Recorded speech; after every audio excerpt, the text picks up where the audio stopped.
السلام علیکم ورحمۃ اللہ وبرکاتہ۔ میں ہوں خادم اشرف العلماء محمد وقار الحسن چشتی۔ آپ دیکھ رہے ہیں ہمارا یوٹیوب چینل علامہ قاری وقار الحسن چشتی۔ تو جی ناظرین کرام، میں امید کرتا ہوں الحمدللہ میں ٹھیک ہوں، آپ بھی خیر وفیت سے ہوں گے۔ دعا کریں کہ اللہ پاک آپ کو بھی سلامت رکھے، اللہ پاک ہماری بھی خیر فرمائے۔ تو ناظرین کرام، آج آپ کو جو بیان سنانا چاہتے ہیں، جو بیان آپ کی خدمت میں تلاش کر کے پیش کرنا چاہتے ہیں، یقین مانیے کہ وہ بیان کسی تحفے سے کم نہیں ہے۔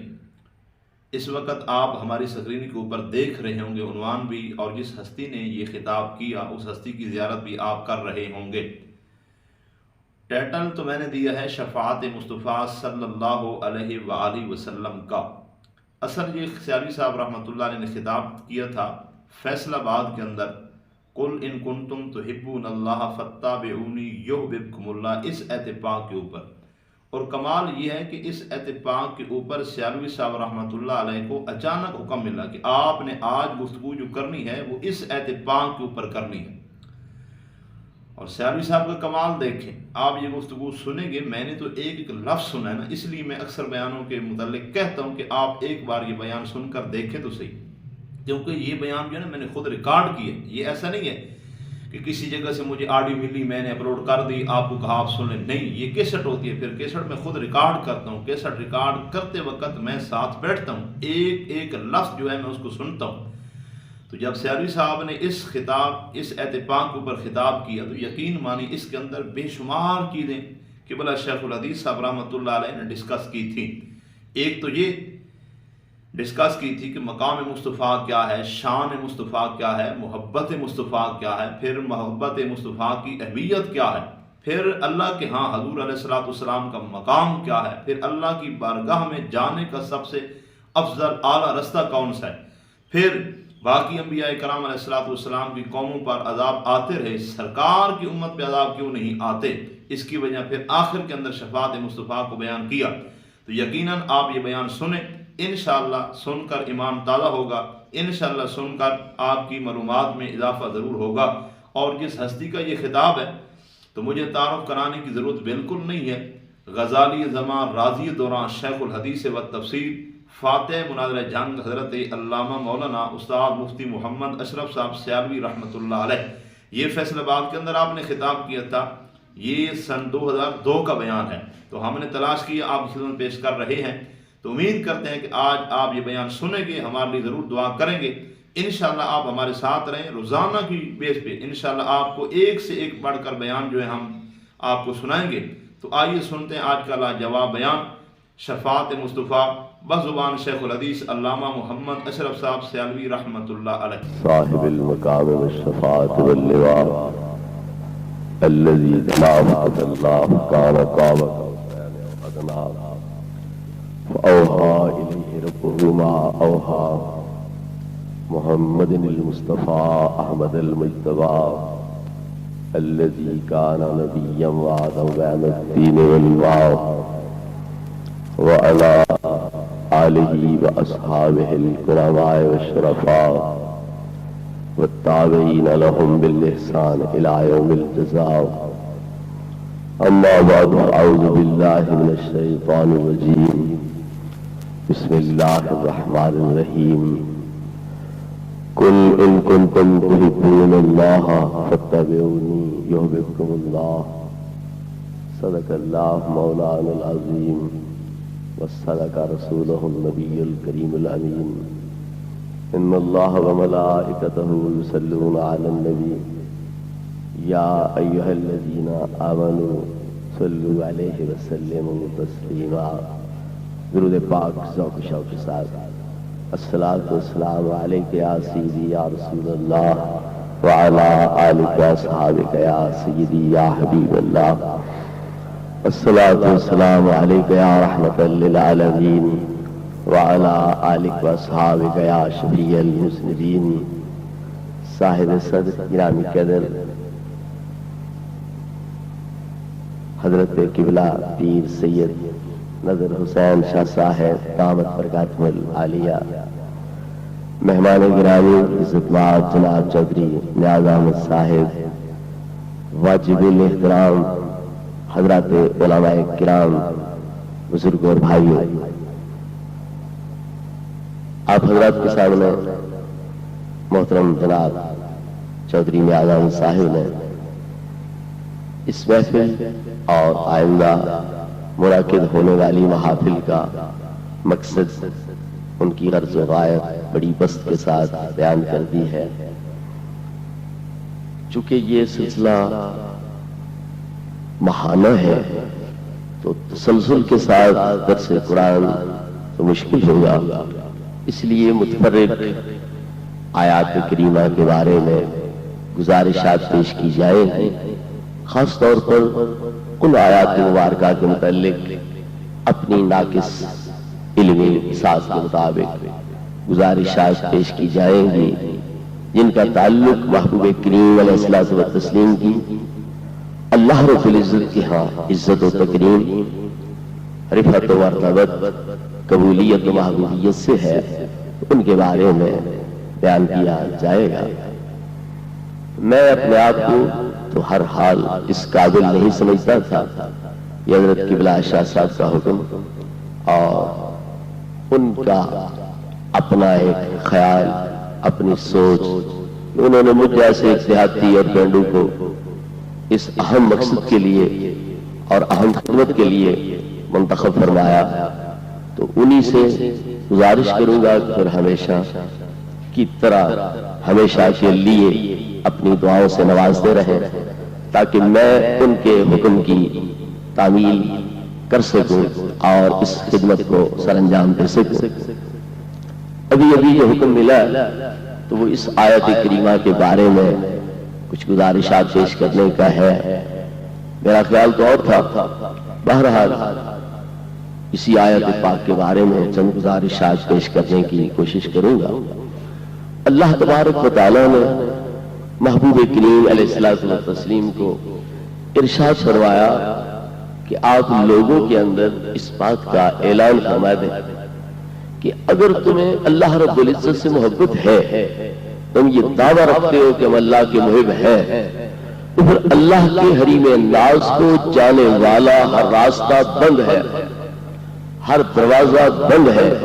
اس کے حریم ناز میں داخلے کے لیے ایک ہی راستہ ہے، ایک ہی دروازہ ہے اور ایک ہی چوکھٹ ہے۔ اس پر جب تک جبہ فرسائی نہیں کرو گے، اس پہ جبین لیاز نہیں جھکاؤ گے،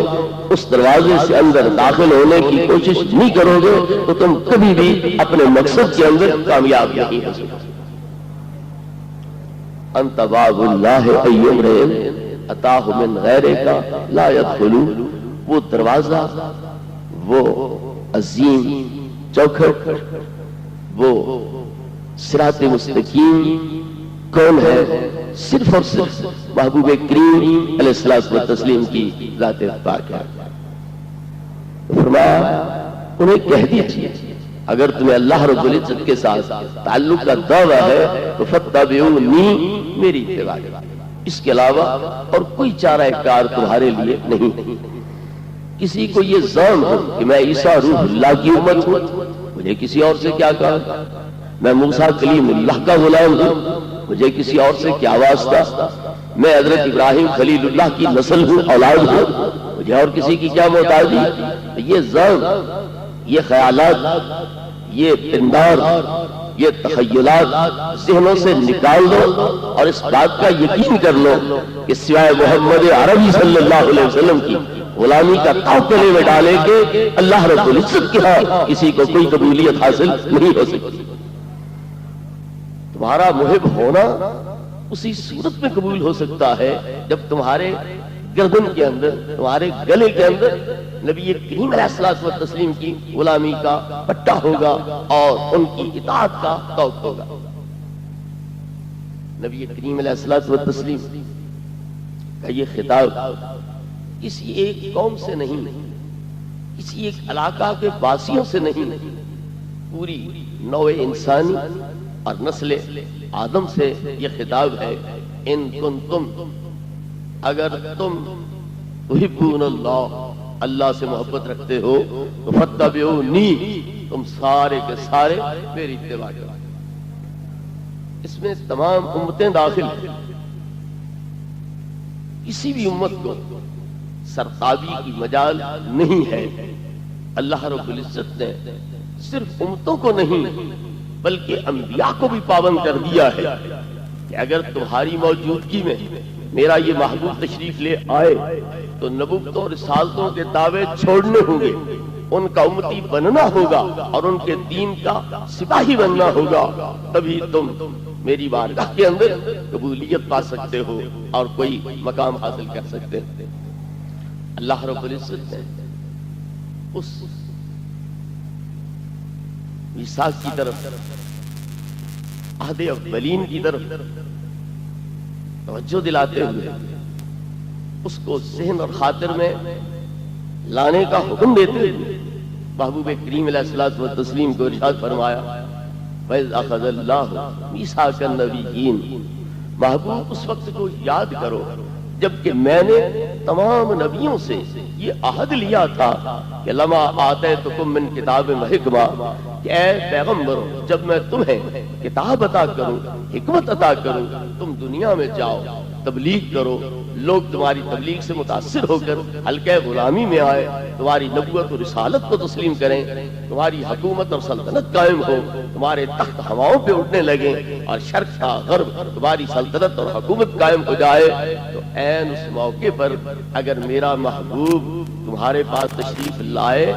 تو پھر اپنی حکومت اور سلطنت کے خیال میں گم نہ رہنا، اپنی نبوت رسالت کے زام میں نہ رہنا،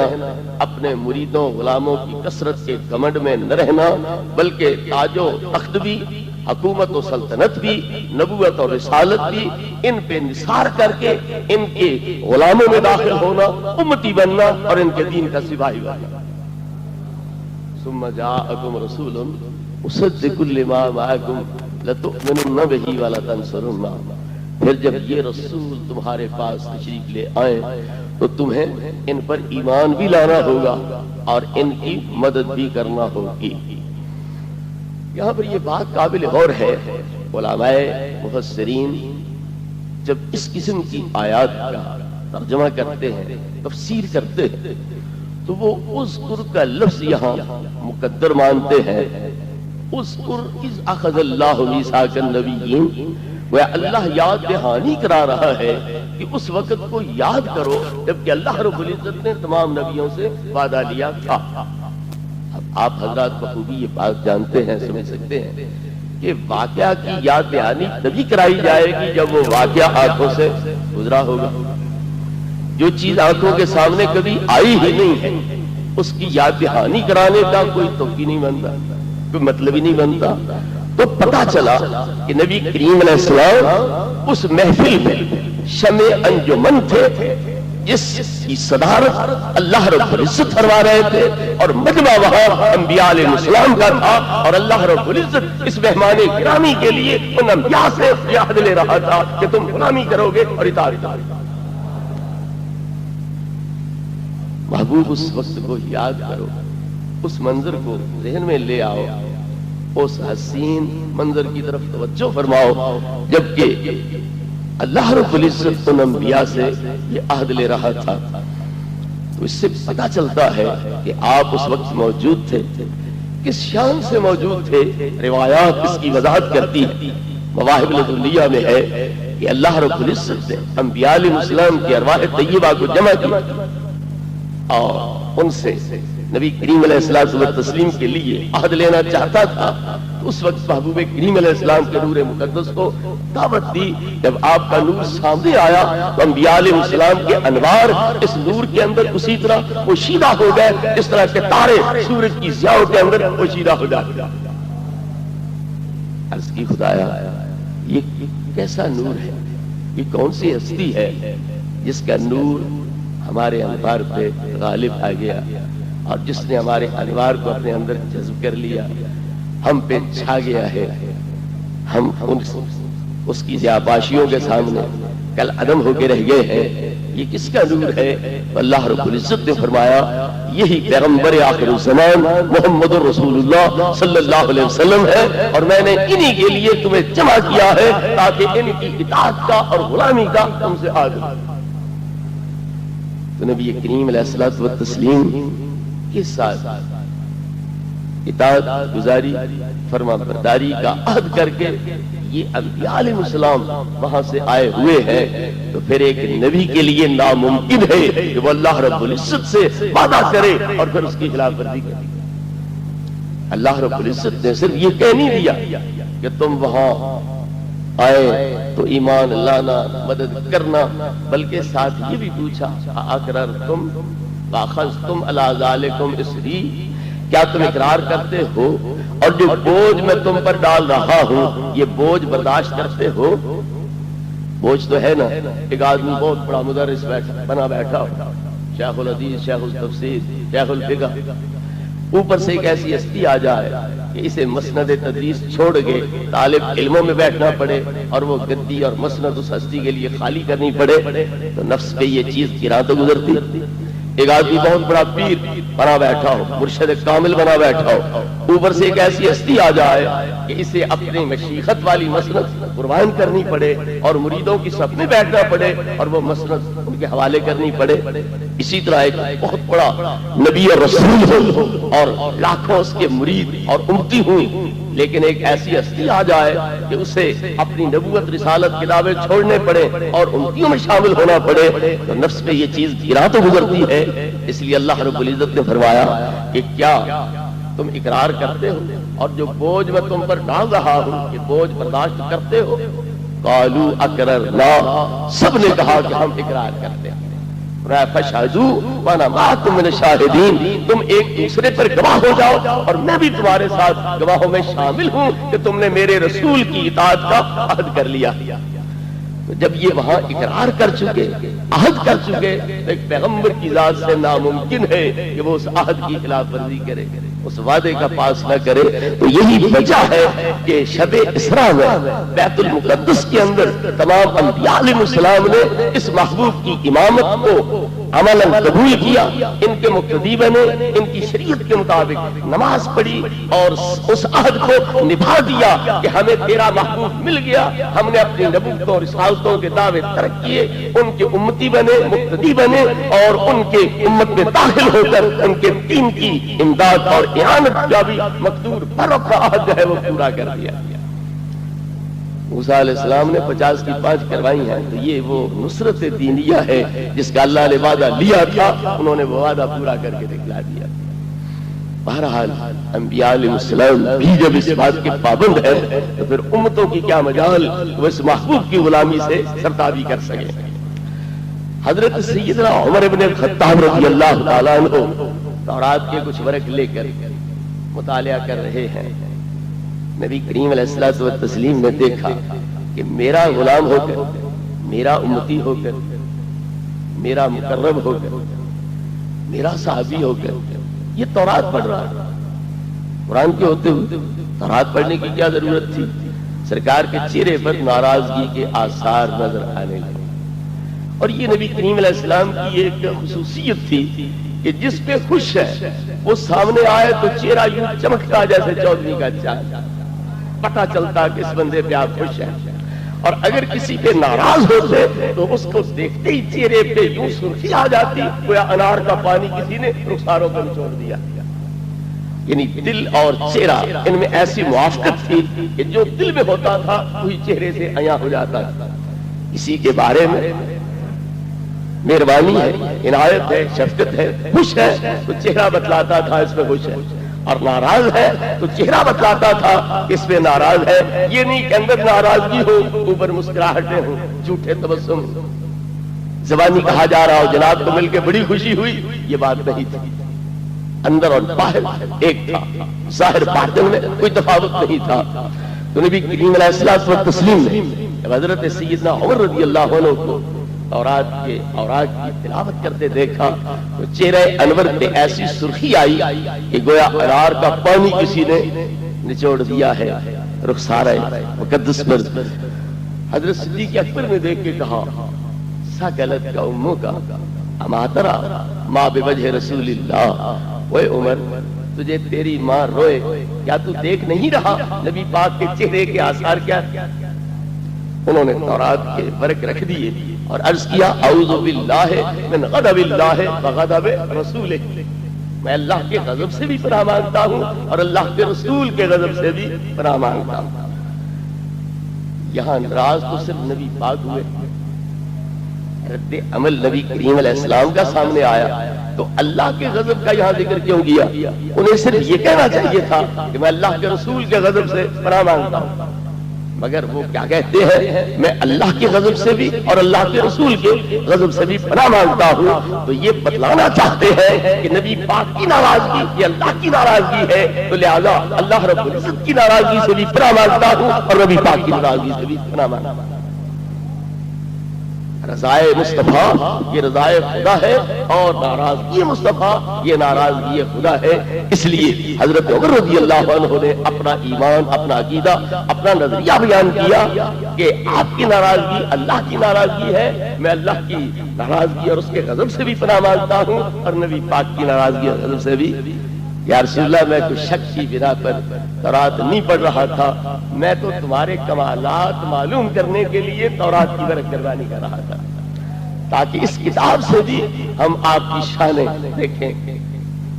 آپ کے کمالات دیکھیں، آپ کی جو خصوصیات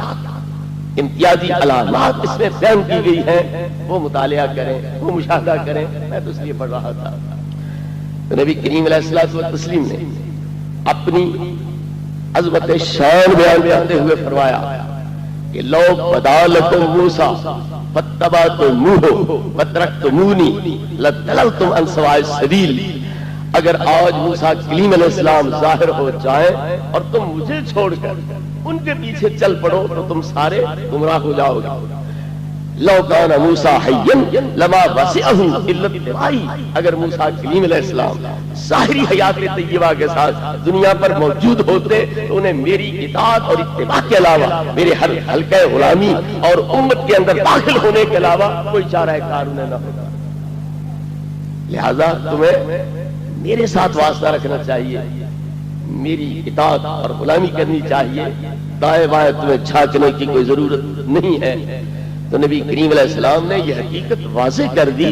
کہ میرا یہ اعلان عام ہے، ان کنتم تحبون اللہ. کوئی موسیٰ کلیم کا امتی ہو، عیسیٰ روح اللہ کا امتی ہو، کسی بھی پیغمبر کی غلامی کا دعویٰ رکھتا ہو، کسی اعلیٰ نسل سے تعلق رکھتا ہو، اعلیٰ حسب کا مالک ہو، اعلیٰ خاندان سے تعلق رکھتا ہو، سب نواب اور نواب زادے، سب بادشاہ اور بادشاہ زادے، سب پیغمبر اور پیغمبر زادے، تمام امتیں جو اللہ سے محبت کا دعویٰ رکھتی ہے ان کو یہ بات دل کے کان کھول کے سن لینا چاہیے کہ میری غلامی کے علاوہ کسی کو اللہ کا محب ہونا بھی نصیب نہیں ہو سکتا.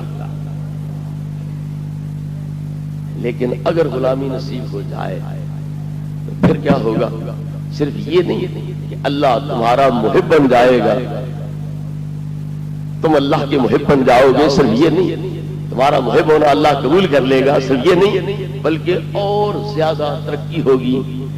اور زیادہ تمہارے لیے اعزاز ثابت ہوگا. کون سا؟ کہ اللہ تمہیں اپنا محبوب بنا لے گا اور خود تمہارا محب بن جائے گا. اگر تمہاری گردن میں میری غلامی کا توق ہوگا، اگر تم میرے امتی بن گئے، اگر میرے فرما بردار بن گئے، تو اس صورت میں انقلاب ہی آئے گا کہ اللہ رب العزت جو تمہارا محب ہونا قبول نہیں کر رہا تھا وہ اب صرف یہ نہیں کہ تمہارا محب ہونا قبول کرے گا بلکہ خود تمہارا محب بن جائے گا اور تمہیں اپنا محبوب بنا لے گا. فاتبعونی یحببکم اللہ. میری اتباع کرو، رب تمہارا محب بنے گا، تمہیں اپنا محبوب بنا لے گا. دو طرفیں ہیں یہاں پر، تحبون اللہ کہ بندے اللہ کے محب ہیں، دوسری طرف کیا ہے؟ یحببکم اللہ، اللہ تمہارا محب ہے. یہ سمندر کے دو کنارے،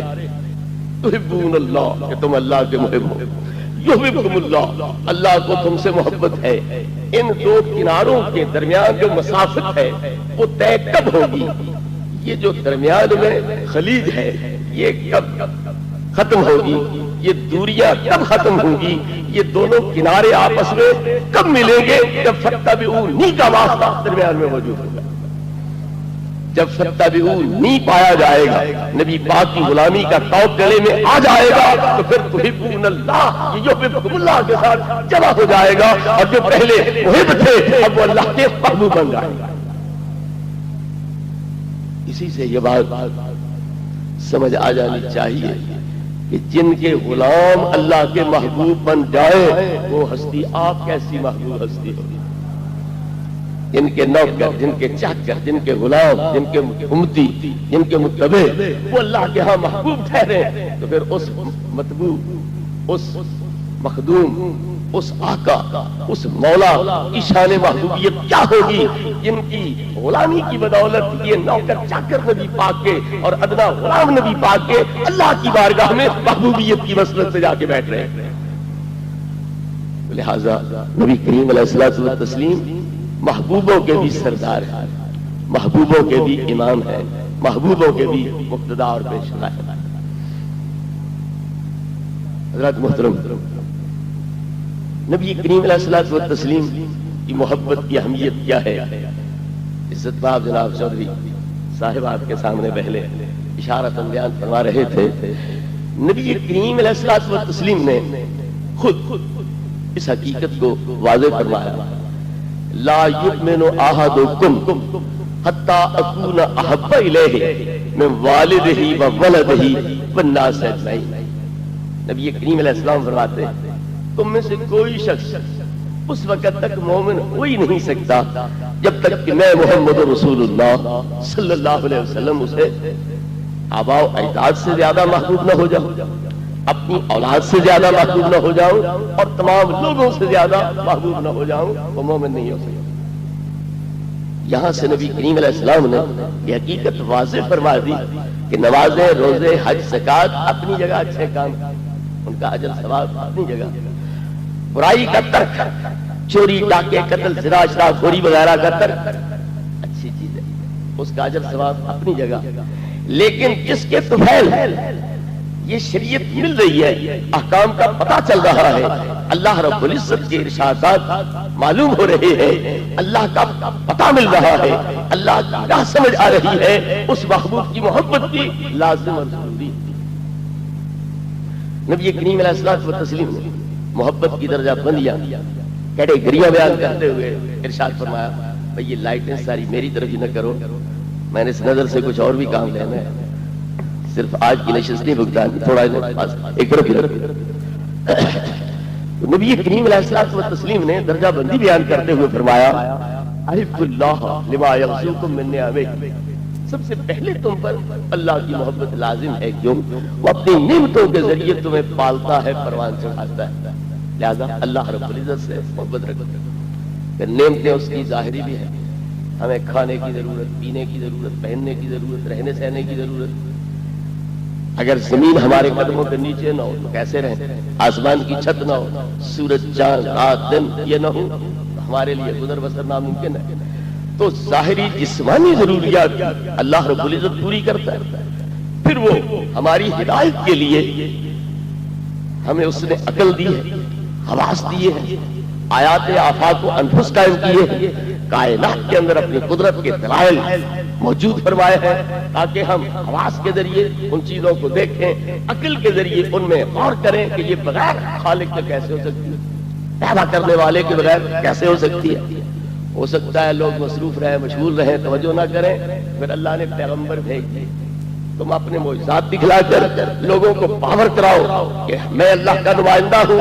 اللہ نے مجھے تمہاری رہنمائی کے لیے بھیجا ہے، اس کے بعد تم ان کو تعلیم دو، ان کو تربیت دو، اور انہیں اللہ رب العزت کی طرف راغب اور مائل کرو۔ تو یہ ہماری روحانی تربیت کا سامان ہوا، پیغمبر بھیج کے، کتابیں بھیج کے، دستور حیات دے کر کے، اور کفر و ایمان میں فرق سمجھا کے، حلال و حرام میں تمیز عطا کر کے، فرائض واجبات اور حرام مکروہ اور جو مکروہات ہیں ان کا فرق بیان کر کے اللہ رب العزت نے ہماری تربیت فرمائی۔ اس لیے پہلا حق تمہاری محبوبیت کا کہ تم محبت رکھو، یہ اللہ رب العزت کا ہے، تم اس کے محب بنو، اسے اپنا محبوب سمجھو۔ دوسرا درجہ پھر میری محبت کا آتا ہے، ثم احبونی لحب اللہ، پھر میرے ساتھ محبت رکھو، کیوں کہ میں رب کا محبوب ہوں۔ تو جب وہ محبوب حقیقی ہے تمہارا، اس کی محبت کی وجہ سے پھر تمہیں میرے ساتھ بھی محبت ہونی چاہیے، کیونکہ قاعدہ محبت یہ ہے کہ جس طرح محبوب کے ساتھ محبت ضروری ہے، محبوب کے محبوبوں کے ساتھ بھی محبت ضروری ہے، اس لحاظ سے تم میرے ساتھ بھی محبت کرو۔ ثم احبونی لحب اللہ، پھر میرے ساتھ محبت رکھو اللہ کی محبت کی وجہ سے۔ تو نبی کریم علیہ السلام نے دوسرے درجے میں اپنی محبت کا ذکر کیا، تیسرے درجے میں اہل بیت کرام اور صحابہ کرام کا ذکر کیا۔ ثم احبوا اہل بیت لحبی، پھر میری محبت کی وجہ سے میرے اہل بیت کے ساتھ محبت کرو، اور میری محبت کی وجہ سے میرے صحابہ کے ساتھ محبت رکھو۔ من احبهم فبحبی احبهم ومن ابغضهم فببغضی ابغضهم، جو میرے صحابہ سے محبت رکھتا ہے وہ میری محبت کی وجہ سے ان سے محبت رکھے گا، اور جو ان سے بغض رکھتا ہے وہ میرے بغض کی وجہ سے ان کے ساتھ بغض رکھے گا۔ یہ درجہ بندیاں نبی کریم علیہ الصلوۃ والتسلیم نے محبت کے بارے میں بیان فرمائی، تو اپنی محبت کی اہمیت کو اجاگر کرتے ہوئے فرمایا لا یؤمن احدکم، کوئی شخص بھی تم میں سے مومن نہیں ہو سکتا حتی اکون احب الیہ من والدہ وولدہ والناس اجمعین، جب تک کہ میں محمد رسول اللہ سے والد سے زیادہ، اولاد سے زیادہ، سب لوگوں سے زیادہ محبوب نہ ہو جاؤں۔ تو نبی کریم علیہ السلام نے اپنی محبت کو ایمان کی جان اور ایمان کی روح بنا دیا،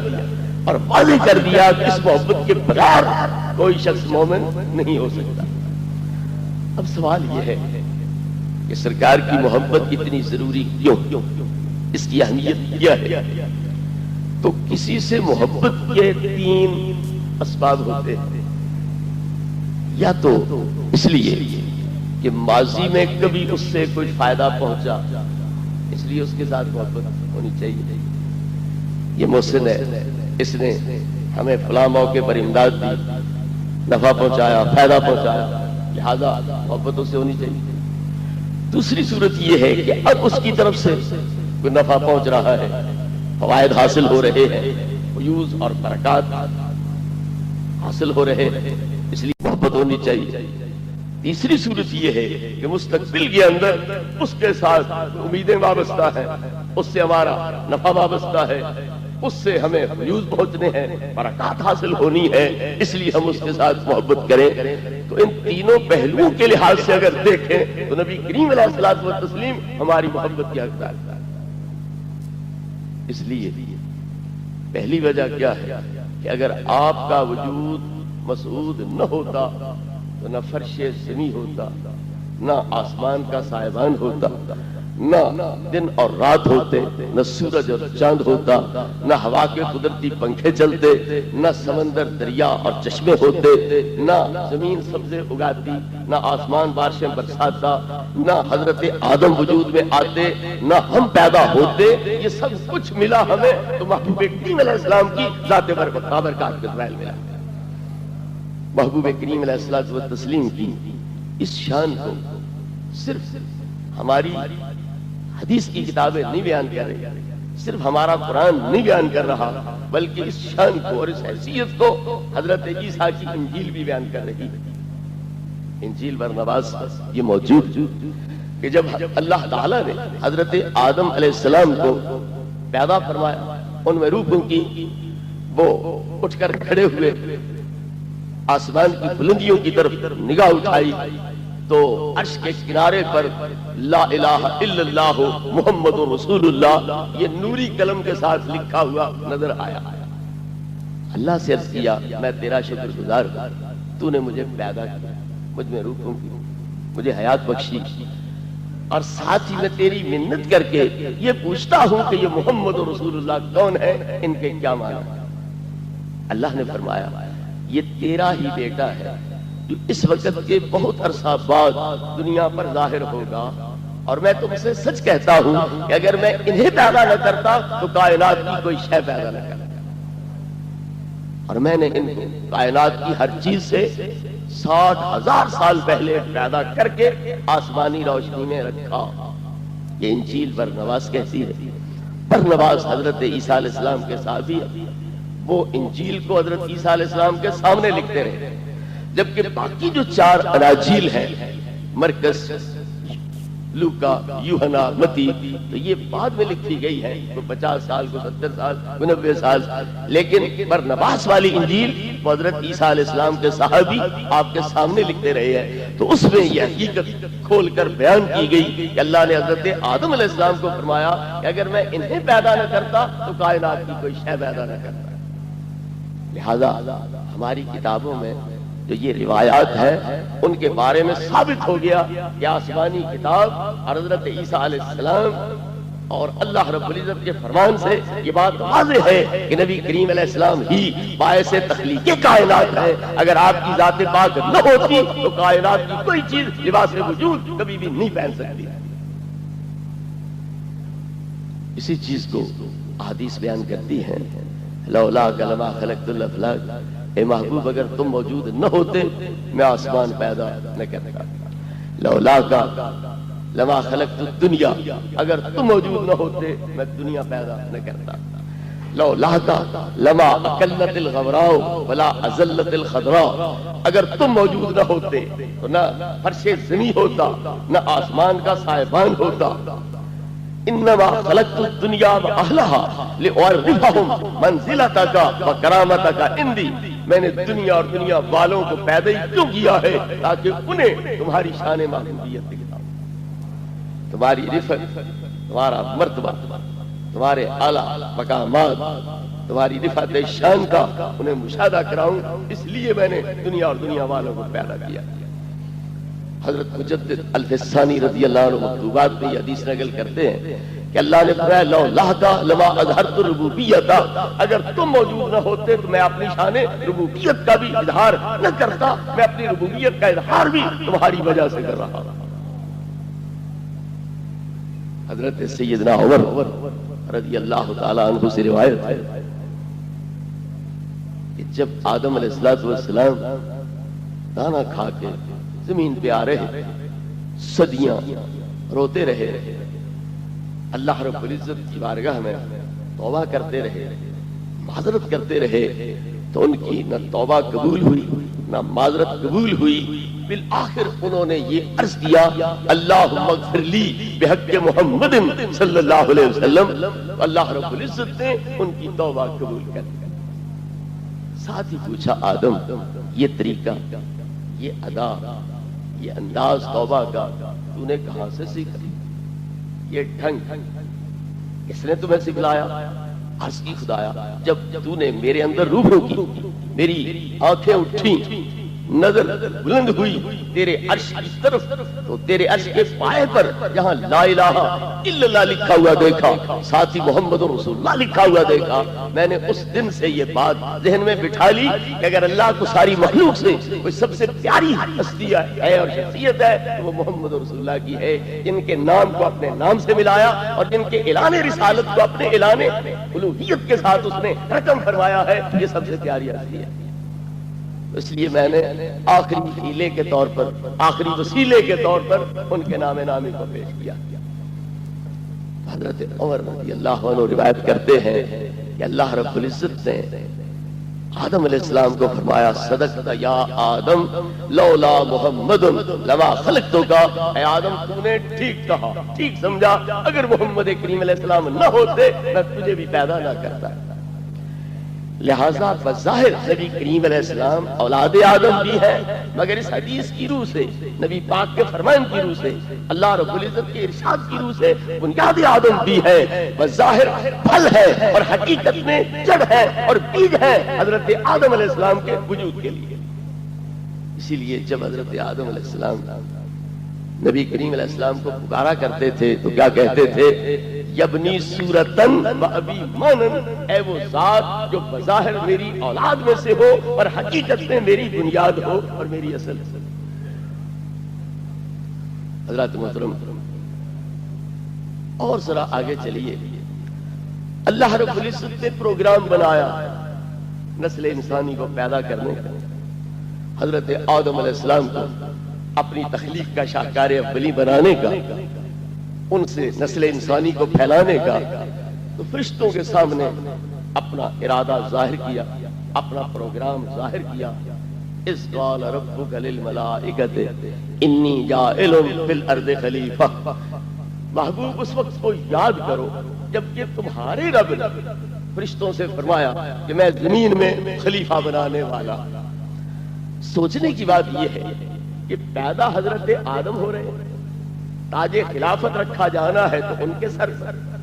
علمی دھاک بٹھانی ہے ملائکہ کے سامنے تو ان کی نوری پیشانیاں جھکانی ہیں حضرت آدم کے سامنے. تو پھر کہنا یوں چاہیے تھا اذ قال رب آدم للملائکۃ، جبکہ آدم کے رب نے فرشتوں سے یہ فرمایا کہ میں اپنا جانشین، اپنا خلیفہ پیدا کرنے لگا. بات ہو حضرت آدم کی تخلیق کی، بات ہو ان کے نبی بنانے کی، بات ہو ان کی علمی فوقیت دلانے کی، بات ہو ان کے سر پہ تاج خلافت سجانے کی، تو پھر حوالہ ربوبیت مصطفیٰ کا کیوں دیا گیا ہے اس قال رب کا کہ تیرے رب نے کہا. پتا چلا بظاہر تو تخلیق آدم ہے لیکن در اصل پروگرام کیا ہے؟ عظمت مصطفیٰ کا اظہار اور نبی کریم علیہ الصلوۃ والتسلیم کی نبوت اور رسالت کا اثبات. اصلی مقصود یہ ہے، اس لیے فرمایا اذ قال ربک، جبکہ تیرے رب نے فرشتوں کے سامنے یہ پروگرام رکھا. اسی طرح اس بات کو بھی سامنے رکھا جائے عام انسان مقصودی نہیں بلکہ مومنین مقصود ہیں. فرشتے پہلے تھے، جنات پہلے تھے، حیوانات پہلے تھے، لیکن پھر بھی پروگرام بنا انسانوں کا. پتا چلا کہ باقی سب کی نسبت انسان مقصودی، لیکن انسانوں میں سے کافر مقصودی نہیں، کیونکہ قیامت جب قائم ہوگی تو کافروں پر ہوگی. جب اللہ اللہ کرنے والا کوئی نہیں رہے گا تو اللہ پھر اس جہان کی بساط لپیٹ دے گا، اسے ختم کر دے گا. حالانکہ کافر تو بتیری تعداد میں ہوں. تو پتا چلا کہ کافر مقصودی نہیں ہے، مومن مقصود ہے، اللہ اللہ کرنے والے مقصود ہے. تو انسانوں میں سے مومن مقصود، مومنوں میں سے ولی مقصود، ولیوں میں سے نبی مقصود، اور نبیوں میں سے نبی الانبیاء مقصودی جاتی. اسی لیے ان انبیاء کو پابند کیا جا رہا ہے کہ تم اس وقت تک نبی ہو، اس وقت تک رسول ہو جب تک کہ میرا یہ نبی رسول دنیا پر ظاہر نہیں ہوتا.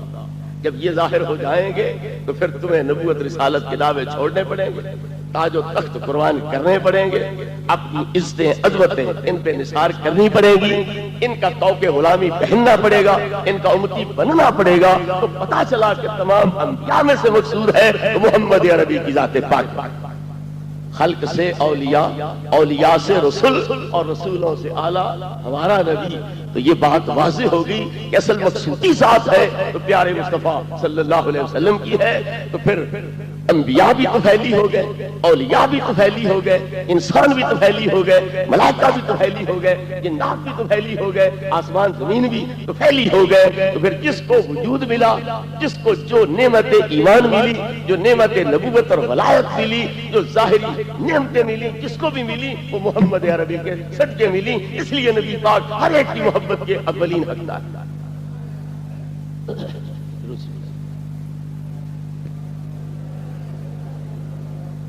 تھی کہ محبت کا سبب کیا ہے کہ ماضی میں کسی سے کوئی نعمت ملی ہو، اس وجہ سے وہ محبت کا حقدار ہوتا ہے. یہ آسمان زمین نہ ہوتے، انسان کہاں ہوتے، ہمارے آباء و اجداد کہاں ہوتے. تو لہذا ہمارے آباء و اجداد کا وجود، ان کی عزت عظمت، ان کی ہدایت، ان کی ولایت، ان کی نبوت، ان کا ایمان، یہ تمام چیزیں نبی پاک صلی اللہ علیہ وسلم کے طفیل، اس لحاظ سے بھی آپ محبت کے حقدار. اور اب جو کچھ ہمیں مل رہا ہے یہ بھی نبی کریم علیہ السلام کے طفیل ہے، ورنہ آپ کی ذات کا واسطہ ختم ہو جائے تو کوئی چیز باقی رہ ہی نہ جائے، کسی پہ انعام ہونا تو دور کی بات. اس ضمن میں یہ عرض کرنا چاہوں گا کہ مکے کے کفار نے کعبے کا غلاف پکڑ کے اللہ رب العزت سے عرض کیا اللہم ان کان ھذا ھو الحق من عندک فامطر علینا حجارۃ من السماء او ائتنا بعذاب الیم. اے خدائے بزرگ و برتر، اگر یہ تیرا برحق رسول ہے اور ہم اسے نہیں مان رہے تو پھر ہم پہ پتھر برسا، ہم پہ عذاب نازل کر. یہ اللہ رب العزت کی غیرت کو چیلنج، نبی پاک سے جو اللہ کی محبت ہے اسے چیلنج ہے کہ تیرا محبوب ہے، تیرا رسول ہے، ہم نہیں مان رہے، پتھر مار رہے ہیں، زخمی کر رہے ہیں، لولوان کر رہے ہیں، اسے وطن میں اجنبی بنا رہے ہیں، انہیں نکالنے کی کوشش کر رہے ہیں، پھر تو ہمیں تباہ کر، برباد کر، پتھر برسا، زمین میں غرق کر، کوئی عذاب بھیج، جس طرح پہلے نبیوں کے مخالفین پر تو نے عذاب بھیجے، ہم پہ کیوں نہیں بھیجے؟ اللہ رب العزت کو چاہیے تو یہ تھا کہ انہیں یہ مطالبہ کرنے کا موقع ہی نہ دیتا، پہلے ہی تباہ کر دیتا، ان کی زبانوں سے یہ لفظ نکلنے ہی نہ پاتے، دل میں دماغ میں جب خیال آیا تھا تو اسی وقت اللہ تباہ کر دیتا، پہلے ہی تباہ کر دیتا۔ لیکن مطالبے کے باوجود جہاں دعائیں قبول ہوتی ہیں اس مقدس مقام پر کھڑے ہو کر اللہ کے گھر کے غلاف کو پکڑ کر دعا کرنے کے باوجود اللہ کہتا ہے میں عذاب نہیں دیتا، میری شان کے خلاف ہے، میں تمہیں عذاب دوں۔ ما کان اللہ لیعذبہم وانت فیہم، ایک ہے لا یعذبہم، ایک ہے ما کان اللہ لیعذبہم۔ لا یعذبہم کا مطلب ہے میں عذاب دیتا نہیں، اگرچہ دینا میری شان کے لائق ہے، لیکن ما کان اللہ لیعذبہم کا مطلب کیا ہے کہ یہ میری شان کے خلاف ہے کہ میں تمہیں عذاب دوں۔ عجیب بات ہے، نوح علیہ السلام کے دور سے لے کر سرکار کی ولادت پاک کے 40 دن پہلے تک وہ عذاب نازل کرتا رہا، کبھی نوح علیہ السلام کے مخالفوں کو غرق کر رہا، کبھی لوط کی قوم کی بستیاں الٹ رہا ہے، کبھی حضرت صالح کی قوم کو تباہ کر رہا ہے، کبھی ابراہ کو تباہ کر رہا ہے، تو تقریباً 6000 سال کا پیریڈ وہ عذاب بھیجتا رہا ہے، لوگوں کو نیست و نابود کرتا رہا ہے، خنزیر بندر بناتا رہا ہے، زیر زمین غرق کرتا رہا ہے اور پانیوں میں غرق کرتا رہا ہے، تو 6000 سال کا عرصہ تقریباً عذاب نازل کرتا رہا ہے، پر آج کہتا ہے میری شان کے خلاف ہے عذاب دے۔ عجیب بات ہے، ایک ہستی 6000 سال ایک کام کرے اور پھر کہے میری شان کے خلاف ہے، تو کون مانے گا؟ پیچھے 6000 سال تو کیا کرتا رہا، آج کہتا ہے یہ میری شان کے خلاف ہے، تو ساتھ وجہ بتلا دی، یہ ذاتی حیثیت میں میری شان کے خلاف نہیں، مگر میں نے اپنے محبوب کو رحمت مجسم بنا کے تمہارے اندر بھیج دیا ہے، اب میری شان کے خلاف ہے کہ ان کو رحمت مجسم بنا کے تمہارے اندر بھیجوں بھی صحیح، پھر عذاب نازل کر کے تمہیں تباہ بھی کر دیا۔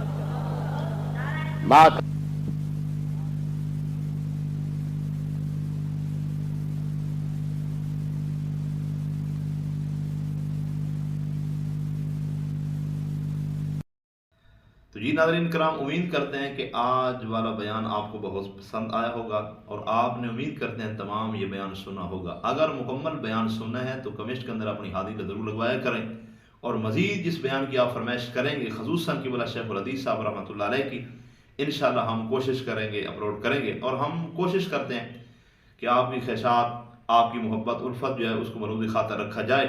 اور نجاب سے نجاب بیان آپ کی خدمت عالیہ میں پیش کیے جائیں۔ تو اس لیے تمام دوستوں سے اپیل ہے ہمارے چینل کو فالو کریں، سبسکرائب کریں، لائک کریں، شیئر کریں، اور اپنے دوستوں کو اطلاع دیں کہ یہ ہے وہ چینل جس کے اوپر اکابرین ملت کے بیان اپلوڈ ہوتے ہیں اور ایک سے ایک بڑھ کر بیان اپلوڈ ہوتا ہے۔ تو انشاءاللہ ملتے ہیں کل کی ویڈیو میں، انشاءاللہ ڈیلی کی بنا پر میں نے عرض کیا تھا کہ روزانہ ایک بیان اسی چینل کے اوپر اپلوڈ ہوتا ہے، کل انشاءاللہ نیا بیان اپلوڈ ہوگا، وہ لازمی سنیے گا۔